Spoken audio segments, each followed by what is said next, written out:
me sort of right at the beginning of the summer and said, I got a few days off, shall we do a little bit of recording? That's how it started, wasn't it? So I had a few tracks on the go already, and this one here, which is going to be the first track on the album, is called Black Anise. That's right. Yeah. And this is actually here. I'll play you a little bit of it now.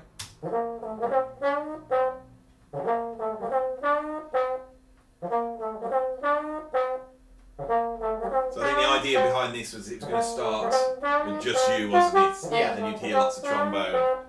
And it leads a certain expectation for the album about, trombone album, and it's lots of trombone stuff going on. But hopefully then it will push us in a couple different directions.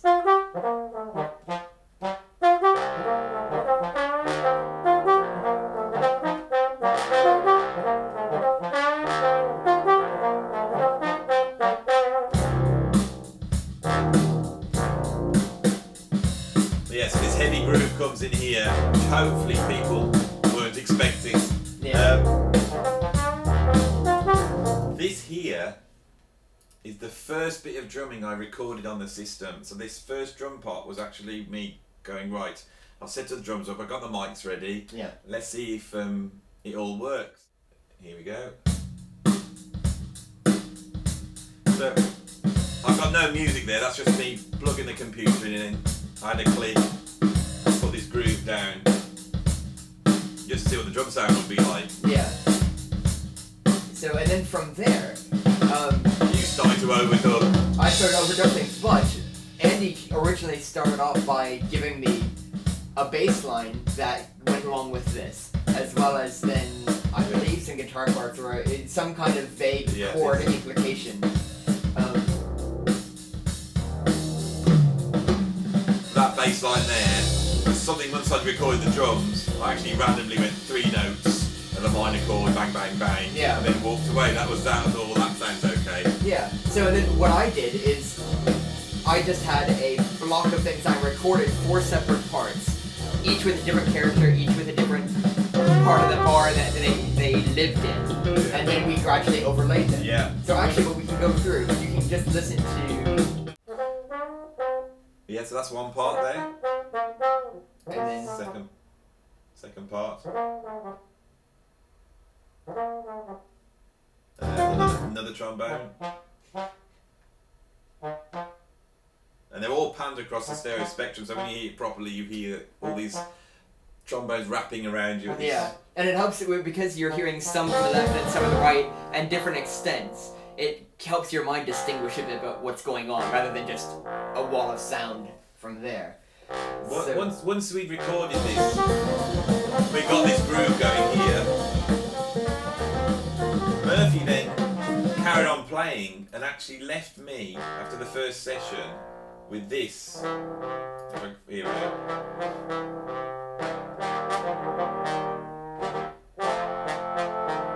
So after the first day's recording, we just had then the opposite thing, which was just trombone parts and no drums. Oh, I think we have the top trombone part there too. Yeah. So I just had a batch of cells that I'd come up with, just little ideas. I didn't know how they would fit together, if they even exist in the same song.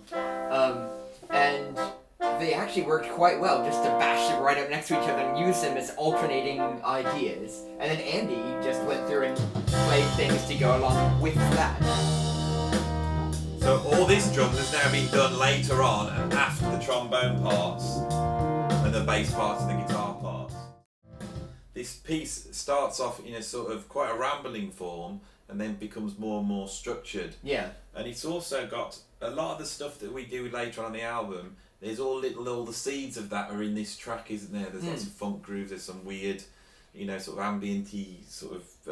just kind of interjections and things, yeah. There's a lot of groove on there, there's a lot of bass playing and funkiness, which is something we discussed and we wanted to... And what worked out quite well, I think this track was really important because it established a bit of the process of what we were doing, the idea that we'd both be free to contribute essentially a lot or a little to varying parts of it, that the form could be flexible, that we'd play with that and actively shape that as we came up with ideas. And as we solidified a form, then that made us think of other ideas that we could go back and record on top of. So some of the trombone playing was spread out over 3 or 4 sessions, some of the drumming, some of the guitar, all of it was spread out as we realized what this track might be. We didn't have a clear vision of it. No, these haven't been composed on a sheet of paper, have they? Yeah. None of the tracks have. One of the real weird things about making this album is most of it's been done with us working separately, hasn't it? Yeah. Even though we've been here in the same studio, and I've been with Murphy, as soon as he started to work on something, I've gone, right, I'll leave you to that, and gone on and had a cup of tea and tidying. And likewise, then when I go home and Andy has time to spend in the studio, he does lots of stuff, and then he'll send me a message or send me some files or want to say, here, look what I've done. And it's almost like a tag team approach of doing it. Yeah. I thought, I'm acting as a producer on this, so I've got to do a producer thing, and that my bit of production was to say on the first day to you, look, rather than us work together, I'll teach you how Cubase works, so you can do all the editing and record the stuff, and then to leave you to it. I thought this, because I felt a lot of the time there's 2 ways of working. There's a working together in the studio approach. Yeah. But often you actually just want to be left alone. You want to go, everyone go away, and I'll just on my own will do these things which are quite embarrassing. I don't want to do them in front of everybody else because it's going to take me a while to get to the end result. Yeah, to solidify in your head what it is you want to do and to figure out on your instrument. Oh, I hear this. Okay, it's going to take me about 5 minutes to figure it out, but I don't want somebody sitting there going, okay, come on. Because I found in the studio, this is something, you know, everyone puts ideas, it's great, but a lot of the time you go, well, I can't put that idea in because it's going to take such a long time, and I actually don't know where it's going to go, or where I'm just, you know. There's that element of risk that you might forego putting something that's really creative or really on the edge or something that really pushes you because you think it might be wasting other people's time. Versus, and you are wasting people's time. Well, so I think that, you know, this is one of the beauties of having your own studio. This is why we can do this here because you know we can walk away and come back and scrap it all. You're not wasting time like that. And this is the other track that Andy had a decent amount of material. This was pretty much complete, wasn't it? And then I added stuff on top of that. Yeah, I think if anyone looks at my Facebook page, they will see me adding a guitar part to a track quite a few weeks ago, which was Bigfoot, and Bigfoot is like the first track, but it's even more funkier and heavier, and more outlandish. Whatever.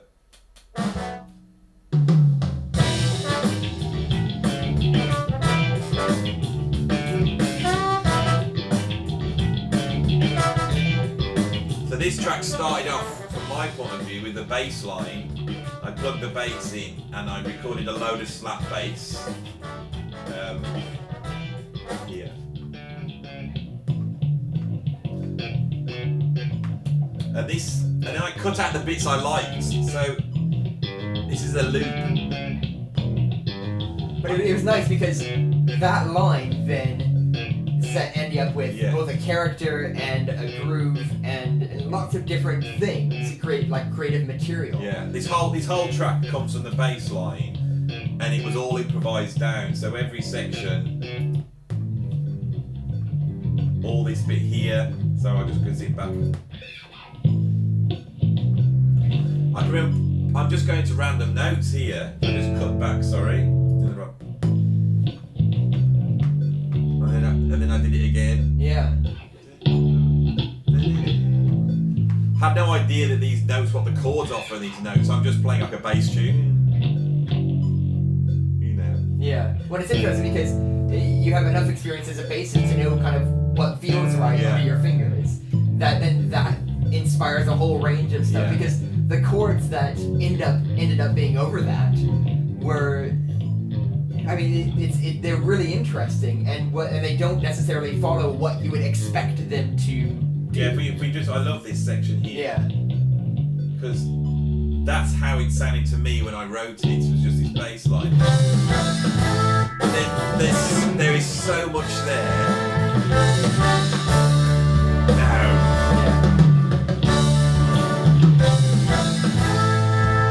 You can hear how it's emerged from that, but it's completely different.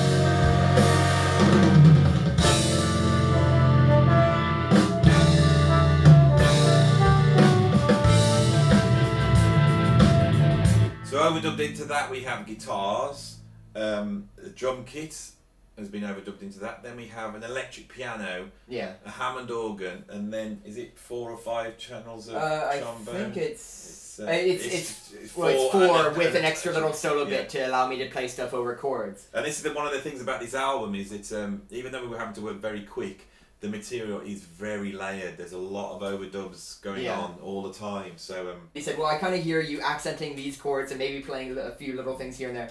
And then once I got in my head an idea of rhythmically what I wanted to do, then I play one part and say, okay, cool, I'm going to harmonize that, go back and record the harmony, okay, harmonize it again.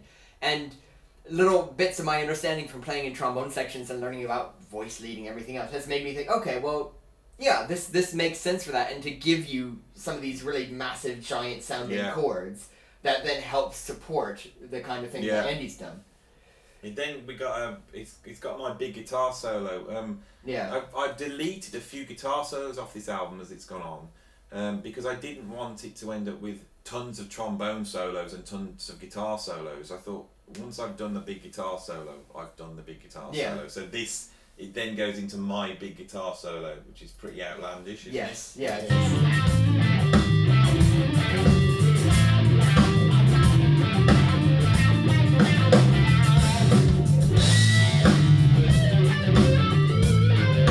There's no amps involved. I'm using this Line 6 pod, and the sounds are all coming out of there.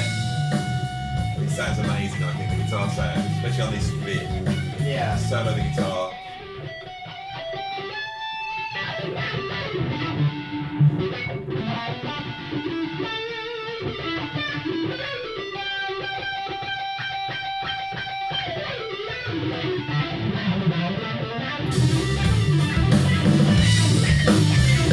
And this bit, it gets heavy here. I love this bit. Yeah. It's so heavy and going into some real jazz territory. So which came first then? Did you do the guitar solo and then add in the drums after? No, the guitar solo on top of the drums. Cool. Because I work like this so much, I've had to develop techniques. So when you do something like this, what happens is you have to put a programmed drum part down. Yeah. Then you put a guitar solo in. Mm-hmm. Then you play to the guitar solo.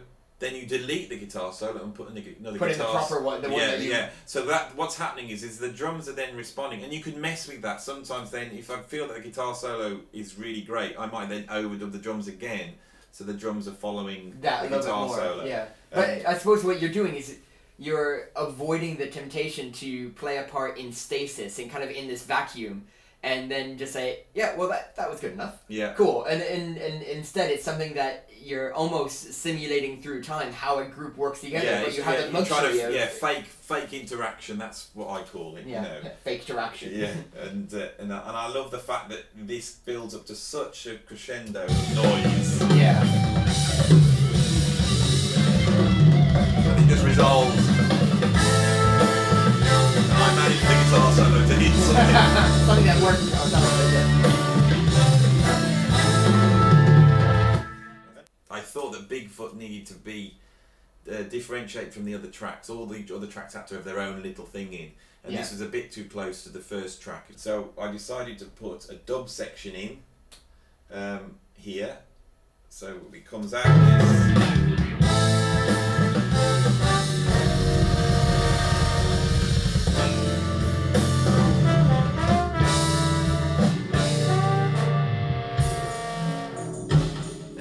And so it's almost like you've come around a corner and gone, oh God, where are we now? You know, this started off.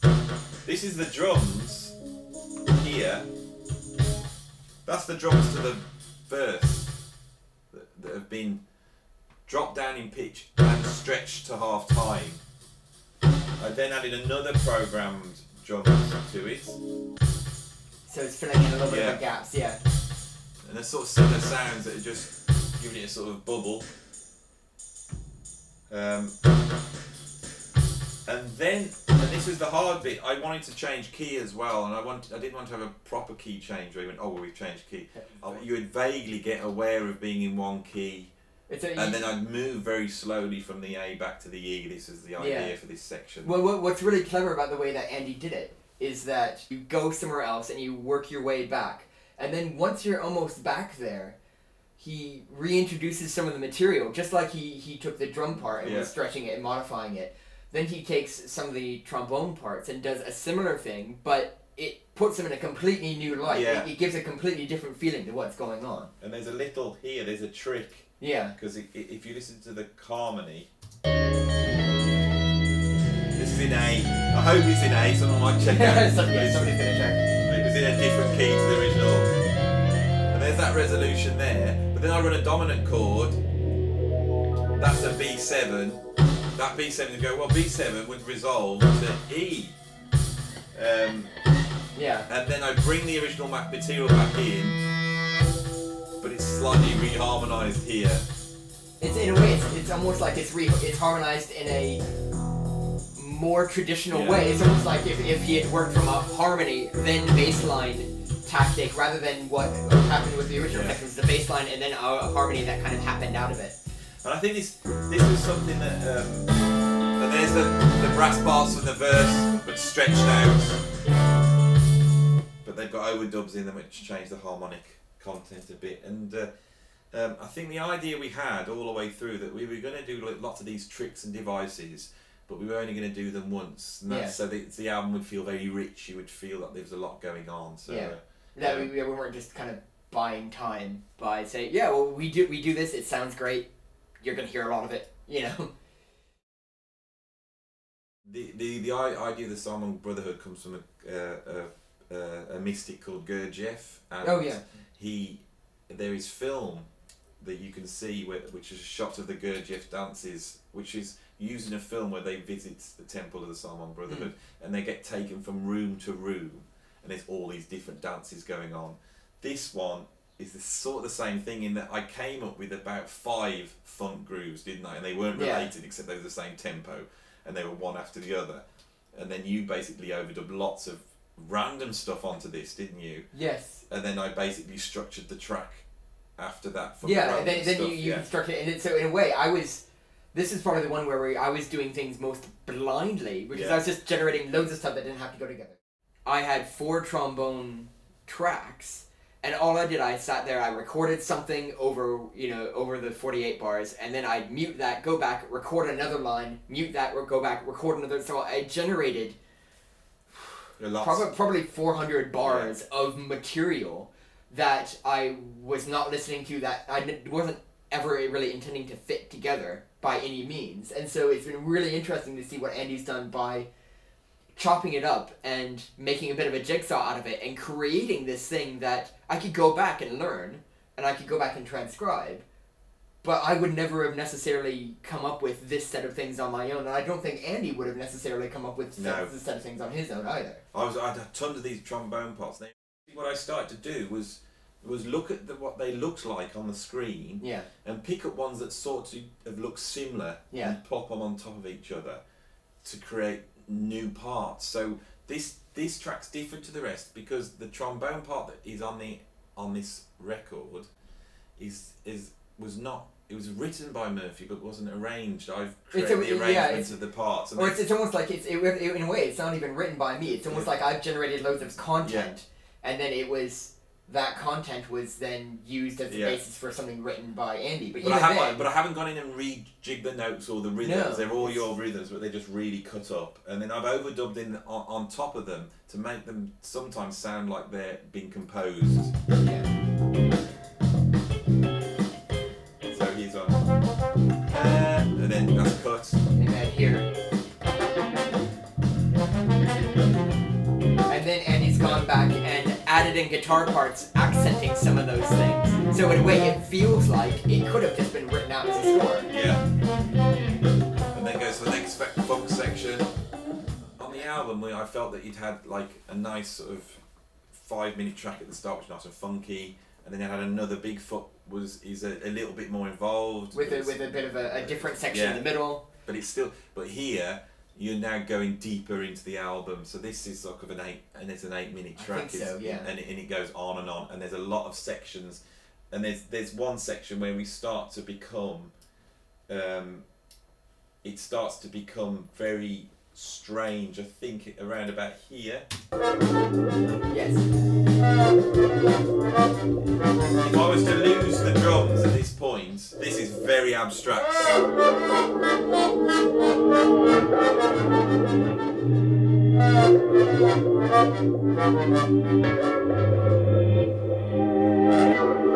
So this you're opening up the idea that it's heavier and weirder and stranger. Yeah. It's sort of you going deeper into something and. And what was interesting, in a way, Andy requested on this one, he said, okay, well, record stuff that goes with the grooves that I've lined up, but then also, because I don't know quite how I want to get between this groove and that groove, can you just record things? So I had different avant-garde ideas that weren't specifically in any keys. I had things that were swooping, I had things that were just stabs, I had things that were, you could hardly find pitches in them, and then from there's so much avant-garde material that really kind of bled into making this, turning it in a kind of a psychedelic track. Yeah, so whereas Black Annis and Bigfoot's, they're all they're like funk grooves and then you've overdubbed into them.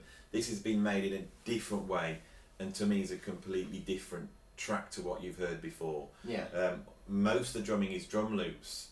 That's one thing that is the drums are very static. They move from one groove to the next. But they're very static, very a funk thing. It doesn't build up like the other tracks do. That just stays going on like this. And the arrangement actually comes from the way that we cut together Murphy's. Yeah. Well, and actually, stuff. That's the progression of this entire track.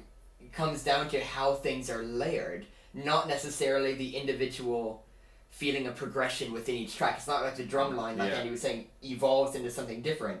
It's like you've added different things onto it, and it feels like you as a listener have gone on a different kind of journey than going on a journey with us as we are playing it. The other thing about this track that's interesting is when some of the funk grooves are pulled apart, because of the way they've been looped and the way I've played them, a lot of the grooves only work when there's everything in. Yeah. And so you get these sorts of tensions here.